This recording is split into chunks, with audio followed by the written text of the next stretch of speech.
Ashama dhaggeeffattoota miidiyaa Kiilolee qophii keenya guyyaa har'aan dhimma raayyaa ittisa biyyaa irratti ibsa kominikeeshiniin Oromiyaa baasee simbiraan keenya amma dhuma qophii keenyaatti nu waliin ta'a. Raayyaan ittisa biyyaa mallattoo tokkummaa fi birmadummaa keenyaati. Biyya keenya Itoophiyaan yeroo garaagaraatti diinota alaa fi gantoota keessaa waraana itti banamu gootota seenan bara baraan yaadatuun birmadummaa ishee akka eegamu taasisaniiru. Gootummaa ilmaan isheetiin hojjetames Afrikaanotaaf fakkeenya ta'uun mallattoo bilisummaa ta'uun akka yaadatamu ta'ee jira. Ammas Itoophiyaa diiguu fi dabsisuuf diinonni keessaa fi alaa qindaa'uun humna qabaniin hunda hojjechaa jiru. Qaamonni ilaalcha finxaaleeyyii fiixee dhaabbatanii ani yoon bulche malee biyya Itoophiyaan jedhamtu jiraachuu hin qabdu ilaalcha jedhuun jeequmsaa fi hokkora kaasuun uummata shororkeessaa jiru. Qaamonni finxaaleeyyii kun galbi isaanii Itoophiyaa diiguu akka ta'e gochi badii isaan raawwachaa jiran agarsiistudha. Finxaaleeyyii Itoophiyaa diiguuf kaayeffatanii hojjechaa jiran kana raayyaan ittisa biyyaa mallattoo tokkummaa fi birmadummaa Itoophiyaa ta'ee tarkaanfii seera kabachiisuu fudhachaa jira. Gooticha raayyaa ittisa biyyaa saba kamiyyuu kan bakka hin buune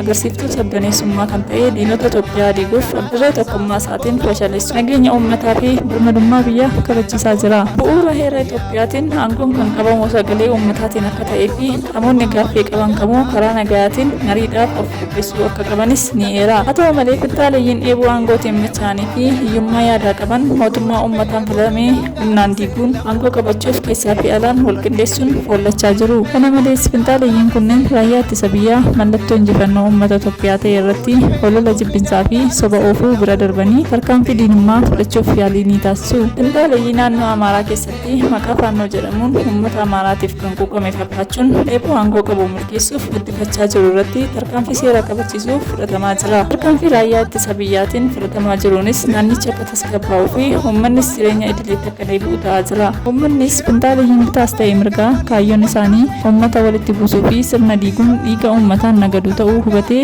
mootummaa cina dhaabbachuun nageenya isaa mirkaneeffachuu qaba. Egaa dhaggeeffattoota keenya qophii guyyaa har'aaf qabnu asumarratti goolabna. Galatooma.